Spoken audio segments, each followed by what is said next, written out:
नमस्कार, कमोडिटी फटाफट में आपका स्वागत है। आपके साथ मैं हूं मानसी दवे। हर रोज की तरह कमोडिटी बाजार का सारा अपडेट लेकर हाजिर हूं मैं यहां से आधे घंटे में। नॉन एग्री और एग्री कमोडिटी की चाल, वहीं आपके सवालों के जवाब, सब कुछ देने की करेंगे हम कोशिश। और सवाल पूछने का तरीका आपके स्क्रीन पर अभी फ्लैश होगा। हमारे toll free number, social media handles आपके स्क्रीन पर। हमें संपर्क कीजिए और सोशल मीडिया हैंडल पर अपने सवाल कमोडिटी बाजार से जुड़े हमें पूछे। मैं पूरी कोशिश करूंगी कि नॉन एग्री और एग्री कमोडिटी से जुड़ी जो भी आपकी उलझने हैं उन्हें सुलझाने की कोशिश कर पाऊं। हमारे साथ मार्केट एक्सपर्ट्स भी जुड़ेंगे, उनका स्वागत करेंगे, लेकिन उससे पहले एक क्विक कमोडिटी मार्केट का चेक। सोने चांदी की चाल लगातार चमक, और ये चमक बरकरार है। नए उच्चतम स्तर पर सोने ने आज फिर से रिकॉर्ड बनाए हैं। पहली दफा हम देख रहे हैं M6 पर सोना 1,58,000 रुपए, टू बी प्रिसाइज 1,58,339 के स्तर को टच करता हुआ। चांदी में भी जबरदस्त उछाल हम देख रहे हैं, मेगा रैली। इनफैक्ट सोने के मुकाबले चांदी में आउट परफॉर्मेंस और बेहतर है।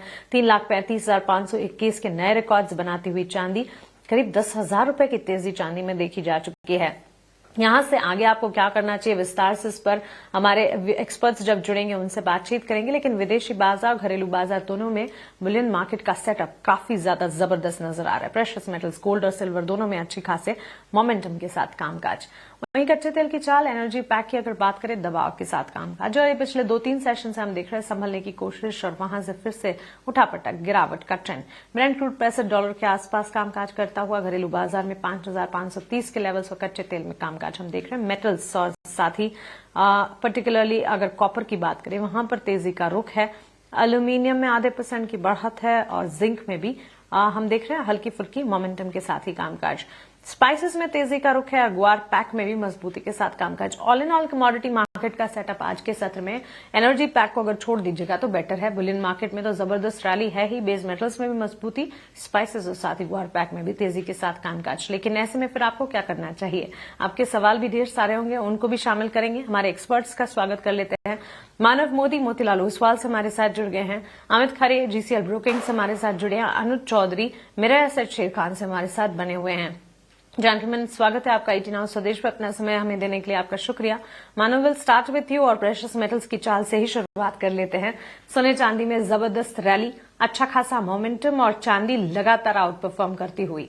कैसे देख रहे हैं गोल्ड एंड सिल्वर को आप? जी बिल्कुल, वेरी गुड इवनिंग।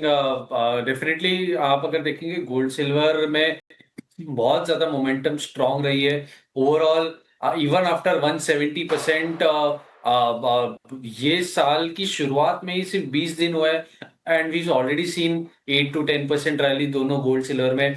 अब तक सिल्वर चल रहा था, और गोल्ड में भी वही रैली आज के दिन में हमने आती हुई देखी। तो नॉन स्टॉप तेजी, एंड डेफिनेटली बहुत सारे फैक्टर्स हैं। जैसे हमने बात की थी अनसर्टेनिटीज की और इंटरेस्ट रेट अनसर्टेनिटी की, इंटरेस्ट रेट डिसीजन की, लेकिन उसके साथ दो नए और सिरे जुड़ गए हैं। एक है इंटरेस्ट रेट्स प्रीमियम के हिसाब से जो पैरिटी चल रही है शांघाई कॉमेक्स की या MCX कॉमेक्स की, जहां पे शांघाई और MCX दोनों प्रीमियम में ट्रेड कर रहे हैं, और हल्का प्रीमियम नहीं है, कम से कम 10 से 14% का प्रीमियम है। सिल्वर में 5 से 6% का प्रीमियम है। गोल्ड में तो बहुत ज्यादा डिस्पैरिटी की वजह से वोलेटिलिटी बढ़ गई है।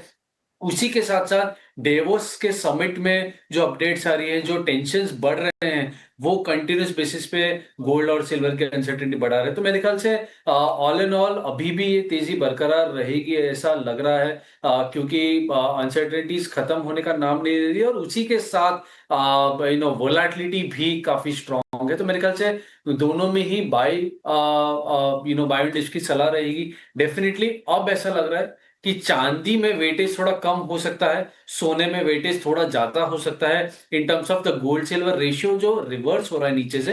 तो 157,200 गोल्ड मिनी पे बाय करेंगे, 156,400 का स्टॉप रहेगा, 158,400 का टारगेट रहेगा। सिमिलरली सिल्वर मिनी की बात करें तो 335,800 के आसपास बाय करने की सलाह रहेगी, 3,33,800 का स्टॉप रहेगा, और 3,39,000 का टारगेट एक्सपेक्ट किया जा सकता है। एब्सोल्युटली। तो चलिए, ये राय फिलहाल गोल्ड सिल्वर पर। यहां से फर्दर अपसाइड नजर आएगी। विदेशी बाजार से ढेर सारी हलचल है और ये अनसर्टेनिटी है जो कि सुरक्षित निवेश के तौर पर गोल्ड और सिल्वर को और ज्यादा अट्रैक्टिव बना रही है। मानव मोदी की राय, उनकी स्ट्रेटजी इस वक्त टारगेट स्टॉप लॉसेस के साथ आप अपने स्क्रीन पर देख रहे हैं। सोने के दाम क्यों बढ़ रहे हैं, इसकी वजह है लगातार हम आपके स्क्रीन पर फ्लैश कर रहे हैं। हमारे बाकी दो एक्सपर्ट से भी गोल्ड सिल्वर पर उनका टेक समझते हैं। अमित, आपसे भी समझना चाहेंगे और साथ साथ हमारे जो व्यूअर्स हैं उनके सवाल भी ले लेते हैं। अमित, दो व्यूअर्स के सवाल आपके सामने रखना चाहूंगी। योगेंद्र ने दिल्ली से सवाल पूछा है, चांदी में निवेश करने का क्या ये सही समय है? और पुनीत पानीपत से पूछते हैं, सिल्वर मिनी फरवरी सीरीज में 4 लॉट्स में इन्होंने बिकवाली की है, अभी 8.5 लाख के घाटे पर हैं, क्या करना चाहिए? दोनों के लिए राय क्या होगी? जी नमस्कार मानसी जी, बिल्कुल हम देख रहे हैं कि धुआंधार तेजी सोने चांदी में देखने को मिल रही है। लास्ट ईयर जबकि चांदी ने लगभग 200% का और गोल्ड ने लगभग 90% का रिटर्न दिया, वो तेजी अभी हम देख रहे हैं कि करंट ईयर में भी जारी है और मेरे को लग रहा है ये आगे आने वाले कुछ महीने तक और भी जारी रहेगी। तो जिन्होंने सेल करके रखा उनके लिए मेरी क्लियर सजेशन रहेगी, आप मौजूदा भाव पे निकल जाएं। अभी आगे इसका और अपसाइड का मोमेंटम अभी बाकी है। मेरे को लग रहा है ये तेजी अभी लंबी चलेगी, तो लॉस बढ़ाने का कोई रीजन मेरे को नजर नहीं आता है। तो सेल साइड से तो एक बार निकल जाना चाहिए। उसके बाद अगर हम ट्रेडिंग कॉल्स की बात करें तो मूवमेंट और रिस्क को ध्यान में रखते हुए मैंने मिनी लॉट केस में ट्रेड बनाए हैं। गोल्ड मिनी फरवरी वायदा 1,55,000 के आसपास फ्रेश खरीदारी ट्रेडर्स को करनी चाहिए। टारगेट 1,60,000 रुपए से लेकर 1,64,000 रुपए तक का रखना है और इसका जो स्टॉप लॉस है वो 1,52,000 के नीचे का रहेगा। वहीं पे सिल्वर मिनी 3,32,000 के आसपास फ्रेश खरीदारी ट्रेडर्स को करनी चाहिए। टारगेट रखना है 3,42,000 रुपए का और इसका जो स्टॉप लॉस है वो 3,27,000 रुपए के नीचे का रहेगा। जो लोग ऑप्शन में कारोबार करते हैं उनके लिए भी एक बेहतरीन स्ट्रेटजी में लेके आया हूँ गोल्ड मिनी और सिल्वर मिनी की। गोल्ड मिनी 1,55,000 का कॉल ऑप्शन, 29 जनवरी की एक्सपायरी, 5200 के आसपास फ्रेश खरीदारी करनी है। टारगेट रखने हैं 7400 रुपए के और इसका जो स्टॉप लॉस है वो 3,0800 रुपए का रहेगा। सिल्वर मिनी 3,36,000 का कॉल ऑप्शन, 27 जनवरी की एक्सपायरी, 14,000 के आसपास फ्रेश खरीदारी करनी है। टारगेट लेके चलना है 29,000 रुपए का और इसका जो स्टॉप लॉस है वो 6,700 रुपए का रहेगा। रेंज बड़ी है तो मोमेंटम भी बड़े हैं, इसलिए मैंने टारगेट और स्टॉप लॉस भी उसके अकॉर्डिंग निकाले हैं। तो रेंज के आसपास आते ही खरीदारी का ट्रेड रहेगा। मानसी जी एब्सोल्युटली, खरीदारी के ट्रेड्स यहाँ पर अनुज चौधरी मेरा एसेट शेर खान से भी बने हुए हैं हमारे साथ। अनुज जी, थैंक यू अपना समय देने के लिए। और yes, Boolean market precious metals से ही कई सारे सवाल हैं, तो उनसे ही शुरुआत करना चाहेंगे। बेंगलुरु से देवेंद्र बाबू का ये सवाल है कि क्या अभी भी चांदी में 2 लाख का निवेश किया जा सकता है? क्या ये लेवल्स भी सही लेवल्स हैं? और सोने पर वेंकटेश हैदराबाद से पूछते हैं, $4,800 तक कब तक ये आएगा? आपकी राय क्या होगी? जी नमस्ते मानसी। सबसे पहले चांदी में हमने देखा कि अभी भी कंटिन्यूस वन साइड मूवमेंट है। रोज हम देख रहे हैं कि 3-4% एक अपसाइड मूवमेंट की जो रैली है वो सस्टेन रैली है। आज हो सकता है कि डोनाल्ड ट्रंप का स्टेटमेंट है डावोस में, तो उसके पहले हो सकता है थोड़ा प्रॉफिट बुकिंग है, कूल ऑफ हो, but again trend is on the upside and अभी भी कोई भी जो भी फंडामेंटल्स जो प्ले कर रहे हैं, चाहे जियोपॉलिटिकल टेंशंस है, चाहे ट्रेड डील का है, चाहे जो भी टॉक्स जो चल रहे हैं, तो trend is still on the upside. Continue करना चाहिए बाइंग में। जो उनको सिल्वर बाय करना चाहिए वो अभी भी कर सकते हैं, या सिल्वर मिनी के अंदर बाय करके चलना चाहिए, या अगर उनको ईटीएफ में करना है तो ईटीएफ में भी बाय करके चल सकते हैं। सिल्वर के अंदर में अभी भी हमें लग रहा है कि ट्रेंड ऊपर की तरफ में है। एक बार 98 से $100 तक दिखा सकता है कॉमिक्स के ऊपर में। गोल्ड की बात करेंगे तो गोल्ड भी एक अपसाइड वन साइड मूवमेंट है। अपसाइड अंदर में ऑलमोस्ट 4,008 उनका जो टारगेट है और ऑलमोस्ट उसके आसपास ही है। 4,800 तो उसके उसके उसके ऊपर ही चल रहा है अभी, तो 4,865 के आसपास में है। और अब लगता है कि अभी एक 4,890 के ऊपर में अगर बंद करता है तो $5,000 हमें आते देखा जा सकता है। ऑलराइट, तो चलिए, ये राय हमारे तीनों एक्सपर्ट्स ने बुलियन मार्केट गोल्ड सिल्वर पर बता दी है। और मैंने पूरी कोशिश की है कि हमारे व्यूवर्स के गोल्ड सिल्वर से रिलेटेड जो क्वेश्चंस थे उन्हें मैं इस खास पेशकश में शामिल कर पाऊं। क्विकली, गोल्ड में और सिल्वर में क्या फैक्टर्स हैं जो कि इस वक्त वर्कआउट कर रहे हैं, ये हमारे स्क्रीन पर लेकर आते हैं, व्यूवर्स को बता देते हैं। तो सुरक्षित निवेश के तौर पर सोने चांदी की मांग लगातार बढ़ रही है, क्योंकि इक्विटी मार्केट के हालात जो हैं काफी वॉलेटाइल है। देशी बाजार से ढेर सारे अनसर्टेनिटीज हैं। ग्रीनलैंड को लेकर तनाव बढ़ने से सोने चांदी की मांग बढ़ी है। जी हां, आपको बता दें, ट्रंप ने ग्रीनलैंड पर नियंत्रण के लिए सैन्य कार्रवाई से इनकार नहीं किया है। ताजा अपडेट है। ग्रीनलैंड के प्रधानमंत्री ने किसी भी सैन्य कार्रवाई के लिए तैयार रहने को कहा है। इसी के साथ दावोस में वर्ल्ड इकोनॉमिक फोरम चल रही है और आज देर शाम डोनाल्ड ट्रंप के संबोधन पर सभी की नजरें हैं। करीब 9 बजे के आसपास ये संबोधन होगा और ग्रीनलैंड को लेकर ट्रंप के बयान पर सभी की नजर है। इस पर नजर रखेंगे और इसका असर काफी हद तक कमोडिटी मार्केट, इक्विटी मार्केट में जब ये संबोधन आएगा उसके बाद भी देखने को मिलेगा। ट्रंप ने 1 फरवरी से 8 यूरोपीय देशों पर 10% अतिरिक्त टैरिफ की धमकी भी दी है। जून तक टैरिफ बढ़कर 25% जा सकते हैं। जापानी सरकारी बॉन्ड्स में गिरावट से बड़ी अर्थव्यवस्थाओं को लेकर चिंताएं भी हैं और वेनेजुएला ईरान तनाव को लेकर अभी भी अनिश्चितताएं कायम है। निवेशकों की नजर यहां से आगे इकोनॉमिक इंडिकेटिव एक्शंस इंडिकेटर्स पर रहेगी, जैसे पीसीई महंगाई रिपोर्ट पर और पीसीई डेटा से फेडरल रिजर्व की ब्याज दर नीति के संकेत भी मिलते हुए दिखेंगे। तो ये सारे फैक्टर्स हैं जो कि इस वक्त गोल्ड सिल्वर के हक में हैं और इसी के चलते सेफ हेवन के तौर पर गोल्ड सिल्वर में लगातार चमक बढ़ती हुई हम देख रहे हैं। आगे बढ़ेंगे और एनर्जी पैक का रुख करते हैं। कच्चे तेल की चाल आपकी स्क्रीन पर लेकर आते हैं। दबाव के साथ कामकाज वहां पर दिख रहा है। ब्रेंट क्रूड $64-65 के आसपास इस वक्त देखने को मिला है और साथ ही घरेलू बाजार में भी देखेंगे तो उठापटक के बीच कमजोरी ज्यादा हावी होती हुई। मानव, आपसे एक टेक जानना चाहेंगे, कैसे देख रहे हैं एनर्जी पैक में क्रूड के लेवल्स को आप? जी बिल्कुल, मेरे ख्याल से क्रूड में फिर से एक बार काफी समय बाद जो मोमेंटम उनके डोमेस्टिक एक्सपायरी के वक्त हमें आती हुई दिखी थी, जहाँ पे 5600 का भाव दिखा था, वही मोमेंटम फिर से एक बार आज के दिन में रिवाइव होता हुआ दिखा है। हम अगर देखें तो इस बार के फॉल में वो पेस मिसिंग था जो हमने अब के बार में फॉल में देखा है। रेंज बाउंड मोमेंटम जो दिखी है, जो 56 से 5400 के आसपास हमने घूमता हुआ दिखा। लेकिन जब तक जियोपॉलिटिकल शॉक्स रहेंगे, यूएस वेनेजुएला हो गया या डेवोस में आज प्रेसिडेंट ट्रम्प क्या कहेंगे, उसके पहले ही क्रूड में वो रिस्क प्रीमियम बिल्ट इन हो जाना, ये सारी चीजें मेरे ख्याल से क्रूड प्राइसेस में यही दर्शा रही है कि ये साल वो जो जियोपॉलिटिकल शॉक्स है, ओवर सप्लाइड मार्केट में भी रिस्क प्रीमियम शायद क्रूड को सपोर्ट करता रहेगा। तो मेरे ख्याल से यही स्टांस के साथ क्रूड में आज के लिए खरीदारी की जा सकती है। डेफिनेटली प्रेसिडेंट ट्रम्प के स्पीच में थोड़ा कॉशन रहेगा, लेकिन ओवरऑल मोमेंटम अगर देखें तो 55-25 के आसपास क्रूड में खरीदारी की जा सकती है। 56-50 का टारगेट रहेगा और 54-45 का स्टॉप लॉस मेंटेन किया जा सकता है।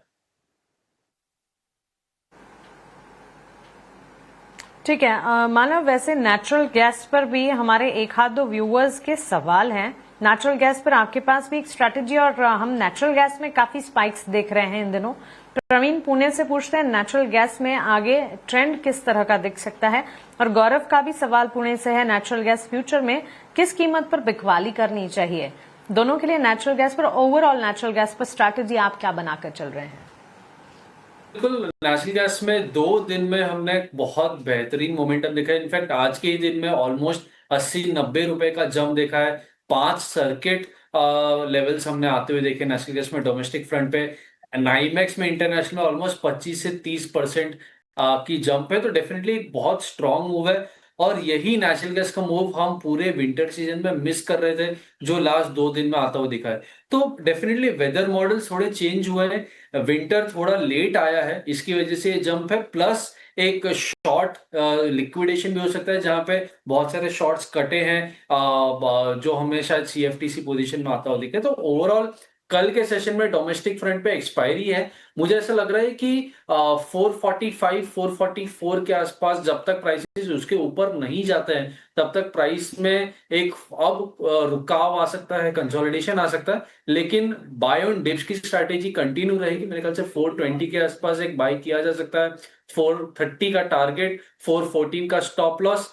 अगर प्राइसेस स्टॉप लॉस या 410 के नीचे जाते हैं, मेरे ख्याल से आपकी एक्सपायरी दिन के लिए, सिर्फ इंट्रा दिन के लिए पोजीशन जो है वो सेल के तरफ चेंज होना चाहिए, लेकिन ओवरऑल जो ट्रेंड है वो पॉजिटिव रहेगा। एब्सोल्युटली अनुज, आपके भी टेक एनर्जी पैक पर मैं जानना चाहूंगी, करंट लेवल्स को देखते हुए क्या क्रूड में कोई बाय कॉल्स इनिशिएट करने की राय फिलहाल आप देंगे? जी हमने देखा है कि अभी जो यूएस और वेनेजुएला के बीच में जो टेंशन्स है प्लस जो यूएस ईरान के भी जो बीच में हुआ था, तो इसकी वजह से रिस्क प्रीमियम अभी भी इंटैक्ट है इन क्रूड ऑयल। आज एक अच्छी बाउंस बैक ही मिली है मॉर्निंग के लोज से। थोड़ा डिप्स आए तो बाय करके चलना चाहिए। 5530 के लेवल्स के आसपास आए तो बाय करके चल सकते हैं। आपका स्टॉप लॉस रहेगा 5450 के नीचे में। ऊपर में टारगेट रहेंगे 5650 से 5700 रुपए के तक। ओके, तो चलिए ये टेक फिलहाल एनर्जी पैक पर हमारे एक्सपर्ट्स की तरफ से में मिलते हुए अमित जी, अब बेस मेटल्स की चाल पर एक बार नजर डाल देते हैं। और बेस मेटल्स में भी हम देख रहे हैं तेजी की तरफ के लेवल्स नजर आ रहे हैं। इन पर्टिकुलर कॉपर को अगर देखें, दाम करीब 1300 रुपए के आसपास है। एल्यूमिनियम में भी परसेंटेज वाइज आधे % की बढ़त दिखी है। और जिंक में भी हम देख रहे हैं करीब 315 के लेवल्स के आसपास के कामकाज देखने को मिले हैं। All in all natural gas में जिस तरह के टेक्स है अमित, कोई पर्टिकुलर बेस मेटल्स में जिस तरह के टेक्स है, कोई पर्टिकुलर मेटल जिस पर आप स्ट्रैटेजी बनाकर चल रहे हैं? बिल्कुल मानसी जी, कॉपर मेरा फेवरेट आइटम है और मोस्टली मैं सबसे ज्यादा ट्रेड्स कॉपर के ही देता हूँ। और सबसे ज्यादा स्ट्रॉन्ग जो है चार्ट अभी कॉपर का ही नजर आ रहा है और कॉपर को बेस मेटल का राजा बोला जाता है। तो हालांकि अभी डे हाई के आसपास कारोबार कर रहा है, बट इसका जो बेस्ट बाय प्राइस है वो 1290 रुपए का है। 1290 के आसपास अगर प्राइस दिखाई देते हैं तो लेकर काम करना है। 1330 रुपए का टारगेट रखना है और इसका जो स्टॉप लॉस है वो 1270 का है। जो रिस्की ट्रेडर है वो 1300 के आसपास भी खरीदारी कर सकते हैं। दूसरे आइटम अगर दूसरे नंबर पे मैं रखूं तो एल्यूमिनियम को रखूंगा 316 रुपए के आसपास। इसमें एक फ्रेश खरीदारी जनवरी वाले एल्यूमिनियम में की जा सकती है। टारगेट 321 रुपए का रखना है और इसका जो स्टॉप लॉस है वो 313 रुपए के नीचे का रहेगा। जिंक 312 रुपए के आसपास फ्रेश खरीदारी कर सकते हैं। 317 रुपए का टारगेट रखना है और इसका जो स्टॉप लॉस है वो 309 के आसपास का है। अभी शाम को जो है 7 बजे के आसपास ट्रम्प साहब की स्पीच है, तो उस पर भी ट्रेडर्स को खास तौर से नजर रखनी चाहिए, क्योंकि पूरी दुनिया के मार्केट को अभी जो है ट्रम्प साहब ही चला रहे हैं और काफी ज्यादा वॉलिटिलिटी जो है अपने स्टेटमेंट्स और अपनी स्पीच से लेके बनाए हुए हैं। मानसी जी। एब्सोल्युटली, तो चलिए बेस मेटल्स की चाल पर जिंक में भी 317 के लेवल्स टुवर्ड्स अपसाइड, लेकिन डोनाल्ड ट्रंप के संबोधन पर सभी की नजरें टिकी हुई हैं। मानव, बेस मेटल्स में इन पर्टिकुलर एल्यूमिनियम देखें, वहां पर आधे से 1% की बढ़त नजर आ रही है। फर्दर अपसाइड आप एक्सपेक्ट करके चल रहे हैं? की अगर बात करें तो बहुत साइडवेज मोमेंटम रहा है ओवर द इयर्स। कॉपर अच्छा रैली कर गया, जिंक में हमने अच्छी रैली देख चुके हैं, लेकिन एल्यूमिनियम में रुक रुक के रैलीज आ रही है और फिर शांत हो जाता है, बैक टू इट्स बेस। अब मुझे लग रहा है कि शायद कॉपर थोड़ा रुक सा गया है, जिंक में मोमेंटम मिसिंग है, तो एल्यूमिनियम शायद थोड़ा मोमेंटम या पेस पकड़ सकता है, जहां पे थोड़ी स्पाइक्स आ सकती है। अगर हम देखें तो 313 के आसपास एल्यूमिनियम में खरीदारी की जा सकती है, खास करके डॉलर इंडेक्स जब दबाव में है and plus supply side issues continue है, तो ये मोमेंटम 317 तक जो टारगेट है वहां तक कंटिन्यू हो सकता है। इन शॉर्ट 310 का स्टॉप लॉस रहेगा उसमें। अगर ये टारगेट लेवल्स ब्रीच होते हैं, 320 का लेवल ब्रीच होता है, तो ये तेजी और कंटिन्यू होने दिख सकती है। ओके, तो चलिए ये राय बेस मेटल्स पर। एल्यूमिनियम पर कॉल बाय कॉल्स इनिशिएट करने की राय 317 के टारगेट, स्टॉप लॉस 310 का, 313 के लेवल्स के इर्द गिर्द 0.5% गेन्स यहां से है, फर्दर अपसाइड नजर आ सकते हैं। अनुज जी, आपसे कॉपर पर एक टेक जानना चाहूंगी, उसके बाद एग्री कमोडिटी की तरफ बढ़ेंगे। बेस मेटल्स में एल्यूमिनियम और कॉपर सबसे ज्यादा एक्टिव नजर आ रहे हैं, आपकी राय क्या होगी? बेस मेटल के अंदर में मेरा टॉपिक रहेगा कॉपर। हमने देखा है कि एक अच्छा बाउंस बैक किया है। कल एक 1275 का लो बनाया था, वहां से एक अच्छा एक बैक दिया है। 1307 का जो हाई बनाया है और अभी 1302 के आसपास चल रहा है। नीचे में एक डिप आए तो बाय करके चलना चाहिए। आपके लेवल्स रहेंगे 1298 से 1295 के लेवल्स, यहाँ पे आए तो बाय करके चल सकते हैं। आपका स्टॉप लॉस रहेगा 1284 के नीचे में। ऊपर में टारगेट देखे जा सकते हैं 1310 से 1320। टेक्निकली देखेंगे तो एक ट्रेंड लाइन ब्रेकआउट की तरफ है। अगर आज का जो हाई है 1307 का, उसके ऊपर में एक बार सस्टेन्ड ट्रेड करता है तो we can see an upside movement and एक शार्प बाउंस बैक भी देखा जा सकता है। मीडियम टर्म की बात करेंगे तो ऊपर में 1330 से 1340 के लेवल्स वापस रिविजिट कर सकते हैं। जी मानसी। ओके तो कॉपर की चाल पर हमारे तमाम एक्सपर्ट्स की राय यहाँ पर फर्दर अपसाइड 1325 के लेवल्स अनुज चौधरी भी आंक कर चल रहे हैं। तो ये तो हो गई नॉन एग्री कमोडिटी की बात, जहां पर प्रेशियस मेटल्स में जबरदस्त एक्शन है। एनर्जी पैक्ट में क्रूड इन पर्टिकुलर मंद चाल चल रहा है, जियोपॉलिटिकल तनाव बढ़े हैं, उसका एक असर है। ट्रंप ने ग्रीनलैंड पर नियंत्रण के लिए सैन्य कार्रवाई से इनकार नहीं किया है, ये भी एक रीजन है जो कि विपरीत वर्कआउट करता हुआ दिख रहा है। क्रूड की चाल के लिए इन्वेंट्री में बढ़ोतरी की उम्मीद और आर्थिक ग्रोथ में सुस्ती को लेकर चिंताएं लगाता है। बेसिकली जो ग्लोबल अनिश्चितताएं हैं वो काफी हद तक वर्क कर रही है नॉन एग्री कमोडिटी में, प्रेशियस मेटल्स और साथ ही एनर्जी पैक्ट पर। मेटल्स में अब बढ़त है, नेचुरल गैस में भी स्पाइक्स हैं। अब आगे बढ़ेंगे और एग्री कमोडिटी की चाल पर नजर डालते हैं और सीधा मसालों की चाल, स्पाइसेस की पैक की अगर बात करें अमित जी, हम देख रहे हैं मजबूती के साथ जीरे में करीब 3% की बढ़त है, धनिया करीब आधे % बढ़ रहा है, हल्दी के दाम में भी 1% से 1.5% तक की मजबूती नजर आई है। कैसे देख रहे हैं स्पाइस पैक को आप? जी मानसी जी, पूरे मसाले पैक में देखा जाए तो जबरदस्त तेजी जो है नजर आ रही है और ये तेजी आगे भी जारी रहेगी। एज पर चार्ट देखा जाए तो सभी में रिकमेंडेशन खरीदारी की ही रहेगी। ओवरऑल देखा जाए तो अभी आज जो है काफी हाई के आसपास मार्केट बंद हुई। कल के ट्रेडिंग सेशन में अगर जीरे की बात करें तो मार्च वाला जीरा अगर 24,500 के आसपास मिलता है तो खरीदारी करनी है। ऊपर में ओवरऑल 26,000 रुपए का टारगेट रखना है और नीचे में 23,400 रुपए इसका स्टॉप लॉस है। वहीं पे अगर हम दूसरे मसाले की बात करें धनिया, तो धनिया का जो फ्रेश ब्रेकआउट पॉइंट था वो 11,600 रुपए के आसपास था, अभी 11,900 के आसपास ये बंद हुआ। अगर वापस रिटेस्ट होता है 11,600 या 700 के आसपास तो खरीदारी करनी है। ओवरऑल 12,600 रुपए तक का टारगेट रखना है और 11,000 रुपए के नीचे इसका स्टॉप लॉस है। हल्दी वाले पे भी अगर हम नजर डालें तो लगभग 17,900 के आसपास ये जो है बंद हुआ।